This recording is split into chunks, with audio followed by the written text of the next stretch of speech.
మీకు ఒక tray of food నేను చూపించబోతున్నాను. ఆ ట్రే మేము స్పెసిఫిక్గా తెప్పించాం.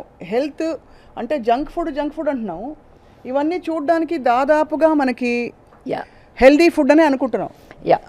Most of all of course ఇది అంటే ఇప్పుడు పాలు, ఇది పాల గ్లాసు మీరు ఆల్రెడీ చెప్పేశారు. ఫస్ట్ థింగ్ ఇస్ పాలు is very good.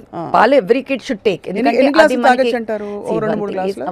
One in the morning, one in the evening is good enough. కానీ అది ఎందుకు వాడుతున్నాం మనం? బోన్స్ బాగుండాలి అని, కాల్షియం బాగుండాలి అని. కానీ అది కల్తీ పాలు గురించి మనం మాట్లాడలేదు. మంచి పాలు, అది పాస్చరైజ్ అయిన మిల్క్ అయితే నథింగ్ విల్ హ్యాపెన్. సో పాలు ఇస్ గుడ్ అకార్డింగ్లీ. ఇక్కడ మనం పిల్లలు గంటలు కూర్చొని చదువుతారు. పాపం వాళ్ళకి ఆకలి, హెల్దీ అనుకుని అందులో ఏదో రాగి ఉంది, ఇంత రాగి ఉంటుంది, దాంతో పాటు ఉంటాయి. ఇదిగో బిస్కెట్లు. ఈ బిస్కెట్లు ఎడాపెడ రకరకాల ఇంకా డార్క్ బ్రౌన్ కలర్ వచ్చే ఒక బ్రాండ్ బిస్కెట్లు ఉన్నాయి. అదైతే ప్యాకెట్ లాగిచ్చేస్తారు. అమెరికాలో ఎక్కడో పాల గ్లాస్ తో ఆ బిస్కెట్లు పెట్టి హెల్దీ అని మనం ఏదన్నా కూడా ప్రూవ్ చేసే వరకు అన్ని హెల్దీయే, మనకి అన్ని తినేస్తూ ఉంటాం. సో ఏది కూడా అధికం అనేది చాలా బ్యాడ్. అవన్నీ ఏంటంటే there are lot of preservatives added in to it. Bad కదా, any preservative is bad for health. అది. సో అప్పటికప్పుడు మనకి పాత రోజుల్లో మీరు అక్కడ చక్రాలని వాటిని చూపిస్తున్నారు, ఇవన్నీ మనం అప్పటికప్పుడు చేసుకుని అసలు అవి చేసేసేవాళ్ళం 1-2 daysలో. ఏవి అలా స్టోర్ చేసేసుకుని అట్లా ఉండేటోళ్ళం కాదు.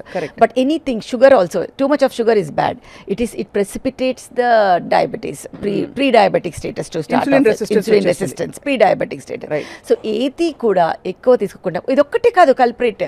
నువ్వు తిను, కానీ ఇఫ్ యూ డూ ఎక్సర్సైజెస్ అంటే you are burning those calories, it's again good enough. Abnormal ఫ్యాట్ని డిపాజిట్ చేయకూడదు. ఫ్యాట్ నుంచి ఈస్ట్రోజన్ వస్తుంది.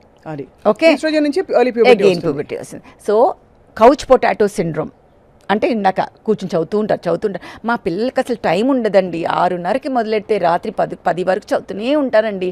ఎక్సర్సైజ్ చేయడానికి టైం ఉండదండి. This is the common thing every parent. అసలు వాళ్ళ చైల్డ్హుడ్ ఏమవుతుంది? వాళ్ళు ఆడుకునేది ఏంటి అంటే అసలు పిల్లలకి చైల్డ్హుడ్ అనేది లేకుండా చేస్తున్నామా మనము? ఈ చదువులో ఈ చదువు అండ్ ఈ సెక్లూడెడ్ లైఫ్తో డిప్రెషన్స్, మెంటల్ ఇది కూడా ఎక్కువ చూస్తున్నాం కదా మనం.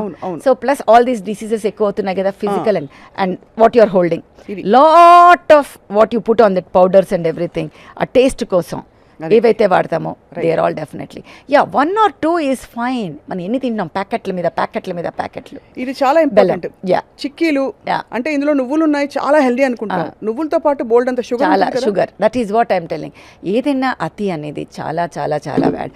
అండ్ ఆల్ దిస్ మన ఒంటి మీదే మనకి డిపాజిట్ అయిపోతూ ఉంటుంది. ఇప్పుడు ఈ ప్రిజర్వేటివ్స్ చెప్పారు కదా డాక్టర్ మంజుల, ఎక్సర్సైజ్ చేస్తే అది ఎలా పోతుందా? ప్రిజర్వేటివ్స్ ఎక్సర్సైజ్ చేస్తే పోదు, కానీ షుగర్వి మనం తినేవి అన్ని డెఫినెట్గా రెసిస్టెన్స్ని తగ్గించవచ్చు. మన ఎవ్రీ మసిల్ మీద మనకి ఇన్సులిన్ రిసెప్టర్ ఉంటుంది. మనం అది యాక్టివేట్ చేస్తే ఎక్సర్సైజ్ వల్ల మనం తిన్నదంతా పాత రోజులు అనేవాళ్ళు తిన్నదంతా అరిగించుకునే వాళ్ళమ్మా, మేమంతా అరిగించే బాడీ అని.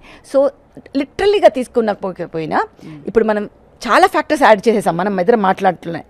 We are having external forces, pollution, which is causing endocrine disrupting chemicals, stress, which is stimulating the brain and adrenals and starting adrenarchy. Stress the adrenal. And what we see, మన భావాలు, ఒక అబ్బాయిని చూసినా ఒక అమ్మాయిని చూసినా వచ్చే భావాలన్నీ హైపోథాలమో పిట్యూటరీని ఇచ్చేస్తాయి. అది సోషల్ మీడియా ఇన్ఫ్లుయెన్సెస్ అవి చేస్తున్నాయి. తినే ఆహారం, junk food, sugars, lot of sugars, ఇవన్నీ ఆల్రెడీ ఇంపేర్ అయిన ఎండోక్రైన్ సిస్టమ్ మీద భారం పడి we are again putting on weight and estrogen ఎక్కువ అవుతుంది.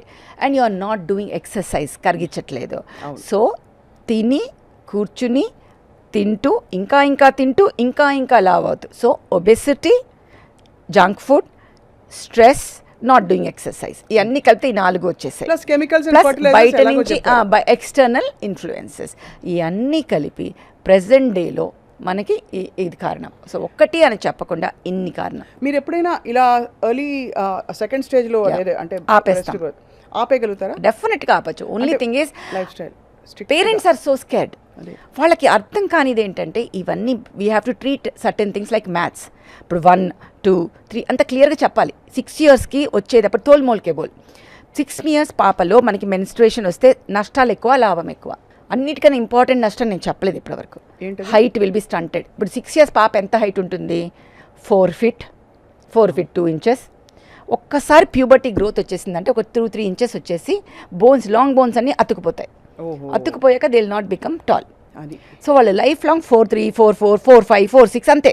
5 feet కన్నా తక్కువ ఉంటారు. అంటే ఎంత ఎంబారెస్మెంట్, ఎంత పెద్ద అయ్యాక వాళ్ళే అంటే ఇబ్బంది డెఫినెట్ గా మనం హైట్ లో ఏముంది అనుకున్నా కూడా అయ్యో ఆ baby only will know that. Correct. So that is what is very important for them to understand. So height తక్కువ, బ్యాక్ బెంచర్స్, లావ్ అయిపోవటం అండ్ ఫిజికల్ అబ్యూస్ అన్నీ కూడా మారిపోతుంది కదా, అన్నీ మారిపోతాయి. అంటే బాగా బొద్దుగా అడల్ట్ బాడీస్ లాగా ఒక 8-9 years 10 years. And worse part, ఇంత ఎర్లీ ప్యూబర్టీ వచ్చే వాళ్ళకి late menopause, these are the people who have a high risk for endometrial cancers, endometriosis, PCOS and fibroids. Oestrogen ఎక్కువ ఉంటుంది కదా వీళ్ళలో, సో ఆ వ్యాధులన్నీ కూడా ఎక్కువ వచ్చే అవకాశాలు ఎక్కువ ఉంటాయి.